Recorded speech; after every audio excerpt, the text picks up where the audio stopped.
Welcome back to Practical Parenting, the podcast that helps empower parents in the trenches, find joy in the process, and thrive through it all. I'm Christina Wales, here as always with my co-host, Dr. Terry Nguyen, Chair of Pediatrics at GBMC Healthcare. Divorce is tricky. You can decide not to be life partners anymore, but if you have children, you still need to maintain a partnership for them. This can bring up a lot of mixed emotions, tricky situations, tough decisions, all of which can be challenging to navigate. It's also a huge change for kids, no matter what age. My parents I was 14, my sister was 11 when it happened, and it was still a rough transition, even though we were into the teen years. There was always this message when I was growing up that you had to stay together for the kids, and I quote, and I think we've gotten to the point where we recognize that's not really too good for kids either. What is true in both cases is that kids know something's going on, and even if they can't name it, so helping them to navigate this is key. So let's start there. You've decided to get a divorce. How do you tell your kids? Well, how do you tell your kids?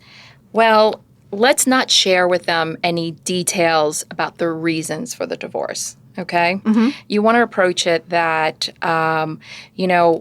we, mom and dad, are not going to continue together. But we both love you very much, and we want to both parent you and support you and love you just the way we always have. It's just, and we're still going to do it together, but we're going to do it in separate households, okay? And you also want to say, it's kind of, and when they go, why, say, it's kind of adult stuff, and it's just between the two of us, has nothing to do with you, and you did not cause this. Mm-hmm. Because some younger children might think, their minds, turn to stories, and they're worried that they did something that upset the parent, and, that somehow is related to why their parents are splitting. So it's really important to get those words right out there. It's not your fault. You had nothing to do with it, okay? Our love for you doesn't change. We are not together as a couple. Our relationship has changed, but our love for you and our support and how we're going to raise you, that's all the same. And we love you very much. And then you also have to mean it for yourself, by the way. So whenever you're thinking of I'm going to tell my kid that, that's just like his or her dad, or mom. Hold yourself back, take that pause, okay? Because many of the things, many personality traits, right, we inherit them. And we are also, we absorb what we model, we absorb and manifest what we see in our home environment, right? Besides our genetic inheritance of it. So there are features of your children that come from you, and then other features that come from your partner. And so hold yourself back and don't say, that's just like your, Mm-hmm. And because that's going to cause them to also judge themselves. They know that you really don't like your ex, okay? But then they can turn it in on themselves and go, oh, but I'm like that.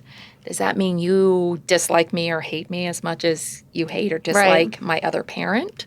Okay, so that's really dicey. So that could be a good way to kind of rein yourself and rein your emotions and feelings in when you've been triggered by your ex and you really want to just get it out there. Go, all right, how is this going to be interpreted or processed by my child? I'm curious, since we talk about listening and validating emotions a lot, is there something to be said for just saying sort of very little up front and asking them what they know about divorce? Is that a way to approach it so that you're sort of figuring out what their frame of reference is and then moving from there? I love it. Have you been listening to our podcast? I love it. Maybe once or twice. Yeah. I think that's a great approach.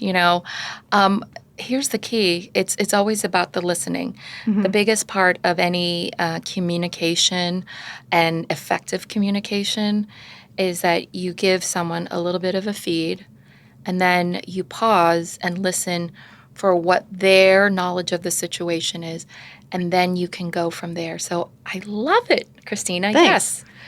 Perfect. And I've heard too, just in talking about other difficult topics with kids, again, finding their baseline, sort of telling them like the general sense of what's happening, and then assuring them that it's a grown-up problem. And you sort of mentioned that a little bit too. Yeah. So just making sure they know, like, this is something that the adults are supposed to handle. You don't have to handle it, but if you have any questions or whatever about it, you can come to us. Yeah, and it's a delicate balance, right? We don't want to shut our children out. Right. Okay, but you do want to reassure them that they're not the cause of it. But, and you want to answer at some kind of superficial level so that you are, they're being heard. Yeah. Right? Yeah. Because if you brush them away constantly, they know that you guys haven't been getting along. Right. Okay. So you can't make a lie like, oh, there's nothing wrong, but we're just not going to be friends anymore, right? So it's you're walking this fine line, or you're riding that unicycle on that wire, and you may tip to the wrong side, but you can always realign yourself. Yeah. And I think the key here is the goal here is now you are in a business partnership with your ex, and your business is your child. And that business is how can you help still develop and grow this child to their best emotional and mental and everything ability, okay? It's a good reframe. Yeah, and so if you're thinking, just like I said, you've been triggered, you had a conversation with your ex and you're just livid, okay? You need to have your feelings validated, but you don't need to validate it through your child. That's the key. You as an adult, you can get validation or vent to friends, family, a therapist, a coach, okay? You don't need to put that burden on your child, because then they absorb our feelings, right? Positive or negative, and I bet you there's probably quite a bit of negative feeling there, especially at the start of a divorce. So you have a different relationship with your ex now. It's a business relationship. And anytime you're about to lose your stuff, remind yourself, so if you were in a business meeting, how would you handle this? When you have a disagreement, are you going to, yell at somebody and raise your voice and slam the door and leave the room? No. Right, yeah. You're going to pause, reflect about, how you want to present this as cordially as possible and as respectfully as possible, okay? It doesn't mean you have to agree with the person, but you could say something like, your hair is awful, but with a smile, and, it doesn't affect someone the same as, your hair is awful, what is that, right? So it isn't how you present it, right? Remember, the business is the well-being of your child, mentally, emotionally, physically, and you have a new partnership. Okay.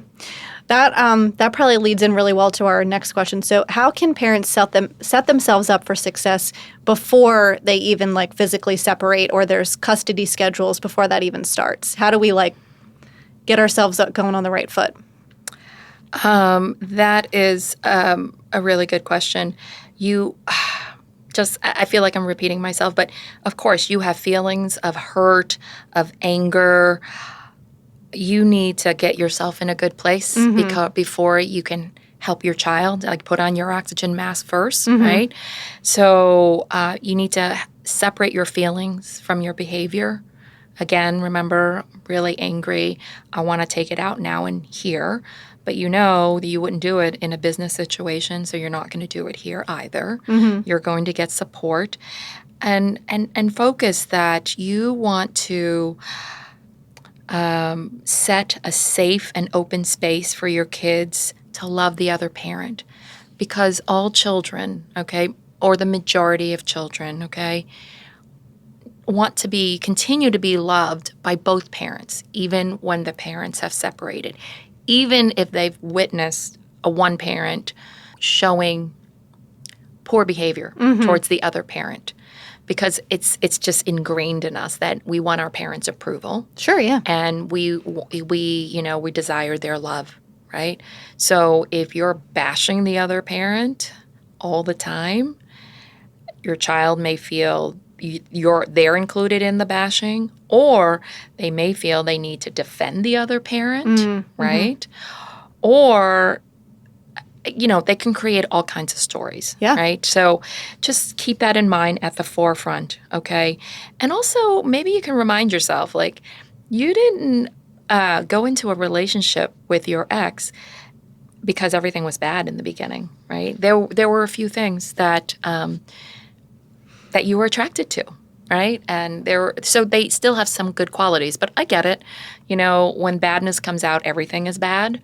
Try if or when you actually get to that space, when you see a quality in your child that is a good quality and that may remind you of your ex, you might want to point that out to your child and say, oh my gosh, that generosity that you had with that playmate on the playground who got hurt, bring it out and say, that reminds me of what, your mom or your dad, that wonderful quality about your mom or your dad, right? I think too, like when we think about divorce, there's often so much we tie to it, like anger and resentment and frustration, but there is a grief in divorce, for all parties involved. And I think if you think about it, you need to go through a little bit of a grieving process. Like this is a loss in a sense of a relationship, just as if you lost a friend and, that friendship broke up. So I think, like you said, taking care of yourself and processing that on your own as you would any other loss or grief can be helpful to you to move forward. Absolutely. You said it really well. A breakup of a friendship, a romantic partnership, any kind of relationship rocks your world, right? I mean, relationships are what make living joyful, right? Having connections, we know that. So your relationship with your romantic partner or who you thought was your life partner, if that is broken, you need time to grieve it, and you need time to go through all the emotions. There's the anger immediately. There is the anger, the denial, right? And then kind of you might push it all onto them, or you might push it onto yourself. And what did I do to cause this? And then you have to go through the steps of bereavement before you can go on to the next continue your life journey. Yeah. So no different from take care of yourself so that you can take care of your child. And here's the thing. Here's this other thing. Get help for yourself, because sometimes your child, depending on their age, doesn't need a therapist. Don't think that everything that you need is what your child needs, okay? Because if you have a good therapist or coach, they can coach you through the younger kids, okay? Because the younger kids aren't going to do really well in therapy per se, okay? They don't know what words to use. If there's an extreme something and they're very depressed, or don't assume they need it just because they're going through this life, right? Because you can learn a lot, especially I'm talking about the preschool age kids who really, things are still kind of vague for them. You can really get help from a coach to kind of help your child navigate the situation, because they don't necessarily need another stranger in their lives. Yeah, right? There's already enough tumult. There's enough tumult, and there's probably going to be more people involved in their lives because it's two separate households. And, when you're a single parent, you need a lot more help to raise children. You're going to need helpers, pick them up from school, bring them to activities, whatever. So, just don't assume that everything you need is exactly what they need, actually. Yeah, it's a fair point. So I love everything we're saying for the person that we're talking to. But say you've done all the work for yourself and you've gotten yourself in a good place and you feel like you're approaching everything from a calm place, and the other co-parent is just not there yet. They're not approaching this in the same, business relationship that you are. So how do we handle navigating those tough interactions? So remember, communicate directly with your ex, okay? And Don't text. Yeah. So either you're talking on the phone or you're sending an email. And if the other partner is still, their emotions are still pretty high and heated, I probably would avoid direct, face-to-face conversations because it's so unpredictable, right? The beauty about the email is that you have time to compose the email, and then you have time to reflect if that's what if that's what you really want to send, right? And you also have a document of the conversation. And your children don't have your email and they can't get into it.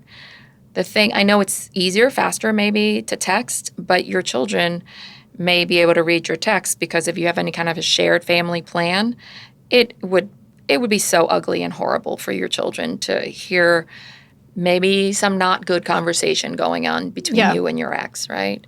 And how many times do our kids grab our phones and then just, they read the text that's right in front of them, right? So avoid texting is what I would recommend. The email, it's nice. You have time. You don't have to send it off the minute you write it. And then you also have time to respond to your ex, okay? You might read it at first and you're flaring, you're triggered again and your emotions are high. Just like in a business, you're not going to respond right then and there and just send off the email. So let it sit, come back to it. And I like the idea of having the documentation, okay? Also, I not too long ago had to have a really challenging conversation with someone, and I really prepped myself. I would normally have just said, I need to talk about this and gotten it out, and it probably would not have been a productive conversation. But this time I said, no, I want to do it. Let's do this day. These are the things that I want in order to have this conversation so that it can be productive. And I stuck to, they sort of pushed back a little bit, and I had a boundary about it.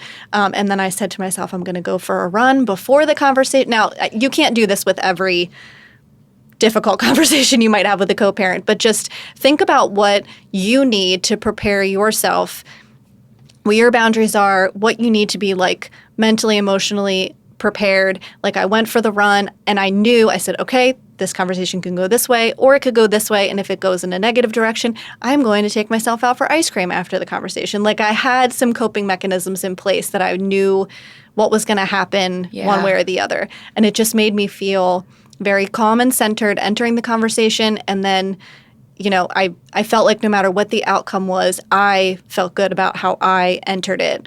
And it wasn't coming from an emotionally charged place. That's perfect. You set up a plan for yourself, right? So that you could remain in control in the moment. Because, you don't know what will trigger you, what will bring a flashback to something else that's totally unrelated. So having that plan, if A happens, I do this. If B happens, I do that. I think it's really good to prep our brains for the possible circumstances. So we don't need to go 10 little scenarios, but 2 or 3, and to prepare yourself. I love it. Because when we are prepared, and you often would like to prepare yourself for worst case scenario, right? So that if anything that's a little less, you're like, oh, got it. That was easy, right? Yeah. And you're modeling for your kid. And in the heat of the moment, whenever things are veering off and it's starting to get personal between you and your ex, remind yourself, let's keep this kid focused. This is not about us anymore because we're not an us anymore, okay? We are business partners, trying to do our best parenting our child. Okay. I was just thinking too about this term that I heard recently called a conflict archaeologist. Have you ever heard of this? No, I'm interested. It's basically a fancy way of saying that when someone argues and they pull up all the stuff from the past Yes. and bring it into the conversation. And I feel like that's something that's probably common in these arguments and conflicts with co-parents. And so I'm thinking of like keeping that in the back of your mind of what do I want out of this conversation, and keeping that mission in the back of your mind so you keep going back to it even when they're starting to bring up other stuff. You're like, this is what we're here to talk about. Yep. You know, we're not going to talk about the other things like you're saying. It's not about us. It's about this issue that we're having with our child. Right. And, I do want to let our listeners know that despite all your best efforts, sometimes you are co-parenting with someone who is absolutely resistant to compromise and to just even giving half an inch, okay? Yeah. At that point, you need to accept the situation. Maybe your ex is a narcissist. They're never going to see someone else's point of view. It's their view or the highway. They ignore boundaries. They're self-centered. They get angered easily. There's no negotiating. Okay, if that's the case, okay, and you've tried, all right, you need to set strict boundaries and you need to get legal protection. So what does that mean? You accept this is what it is. You cannot change and you cannot control the other person's behavior, right? So you're going to set up a parenting plan, or a written parenting plan, okay? And I know the best things written don't always come out, in action, but at least attempt that. Limit communication, stay calm, keep perspective, and then get someone else involved. Get a court-appointed or a legally appointed, agreed upon mediator or parent coordinator. So that's the middle person, okay? You don't ever want to pull your children into this and send messages through your children to your ex. That's awful. That's a huge burden on your child. Just imagine them putting a 20-pound bag of something on them. That's what you're doing, right? If reasonable conversation, reasonable interaction is not a point that you can get to, get a parent coordinator, a legal parent coordinator, parent mediator, and everything goes through that person from both sides, okay? And you know what? Sometimes that is necessary. Yeah. It's not a sign of failure, but you cannot get yourself so wound up in this and so continually frustrated. It's going to affect your relationship with your child. It's going to affect your child or your children's emotional and mental development as well. The data are there. Children who are co-parented by parents who are reasonable and have a good co-parenting relationship, those children grow up to be much healthier mentally and emotionally. They have decreased risk of anxiety and depression and other mental health disorders. Because again, remember, we're modeling how to problem solve in a difficult situation here, right? Yeah, co-parenting with your ex, that's a difficult situation. But if you can't even model respectful conversation and communication and shared parenting responsibilities, what does your child learn? Right. Can't be solved. No, things when they're bad, they can't be solved. And I break down and throw my arms up and say, ugh. Yeah. The last thing I wanted to touch on is, so if the other parent is inconsistent, says they're going to pick up the kids and then don't, selectively involved, or even just not present at all, how do you help your kids work through that? Because like you said, we're used to the two-parent situation, and then for suddenly a person to be missing, that's sort of a different dynamic that kids probably need some help navigating. Yeah. So some basic rules: always drop off, always drop off your child to the next household. And what does that mean so you're dropping off. You mean rather than having the other person pick them up from you? Okay. Okay. So you drop off your child. So that means when your ex is coming it's time. Yeah, they'll be dropping off your child. So do you see the child is getting dropped off from whomever that they're with. Mm-hmm. So that there's not like, oh, they're like 2 hours late for pickup. Mm-hmm. Do you see the difference there? Yeah. And so you have to validate your child's emotions over this. I'm so sorry that this is happening. It sucks. Okay, I can't imagine, but it is what it is. So we have more time together. What can we do? Okay. I feel like that one in particular is very hard not to disparage the other parent in that sense, because I'm sure you're dealing with your own frustration about that. You're about to be late for something. And they are disappointing your child. And so you can see that, but saying like, I understand that sucks without saying like that adding person that sucks. extra little dig. Right. So, I think there's something to be said about expressing that emotion, but just putting a different subject in front of it might be helpful, right? Because you're thinking this sucks too. Yeah. Yeah. So while you're validating your child, you also get to say the word, this sucks. Yeah. Okay? And I'm sorry. I understand this sucks. But hey, so this is what it is. What shall we do? Mm-hmm. Okay? Establish routines. And if you know that the other person this is why if you drop off, you don't have to wait for the pickup. Yeah. You see? So that's one way of, getting out of that. And then have set up routines for when your child comes back to you. Mm-hmm. Respect that they just may need downtime because they're transitioning from one household to another household, okay? And they may feel like they're living out of a suitcase. There are some arrangements where weekdays it's one parent, weekends it's the other parent. Some arrangements where it's a whole week on, a whole week off. So at a minimum, make things easier for your child. Do doubles of like basic life things at both households, like toiletries, okay? And maybe like even undergarments and sleepwear.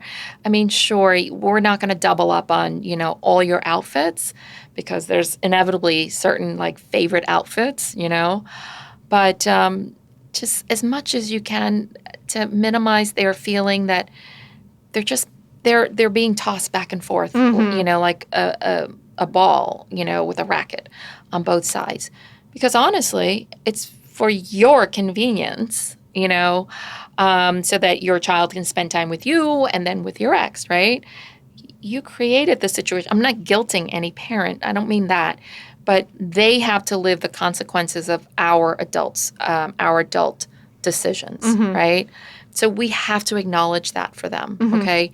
Because they're feeling it, right? So at least just acknowledge this sucks. I'm so sorry, and maybe ask, how can I make it a little bit better? I know that you're still going to have to go back and forth, but what are things that we can do at our house, to make the transition a little bit easier for you? But be respectful that they also need downtime after being in one place and coming back to another. Set up, like a special activity maybe, when your child returns to you. Children always thrive on consistency and schedule, right? It goes really, it's double, triply important here, okay? So you want to set an established routine about where the child or children are, and so that they can expect, so that they know what to expect. Yeah. And also prep them that they're going to the other, parent's home, pack the night before, just these things. I mean, these micro little details do matter, okay? And they really do help our children. So take that on instead of like digging at your ex. Yeah. Okay, like there he or she goes again doing that, No, let's optimize and do things that you actually can control. You have no control of the other person. Yeah. Right. Yeah. Okay. Well, that was a lot that we covered. And yeah, I mean, like I said, divorce is super tricky and there's lots of things to navigate. Everybody's situation is different because every person and, dynamic is different. So hopefully this helped everyone who's going through this sort of navigate up front. But if you have any specific questions that you'd like answered or things we didn't touch on, let us know, in the comments of our episode or on social media, and we'll try to answer them. Yes, for sure. And if you're going through this difficult time, please remember, this too shall pass. And, the raw emotions and high emotions that are at the beginning of the process do ease out and settle, okay?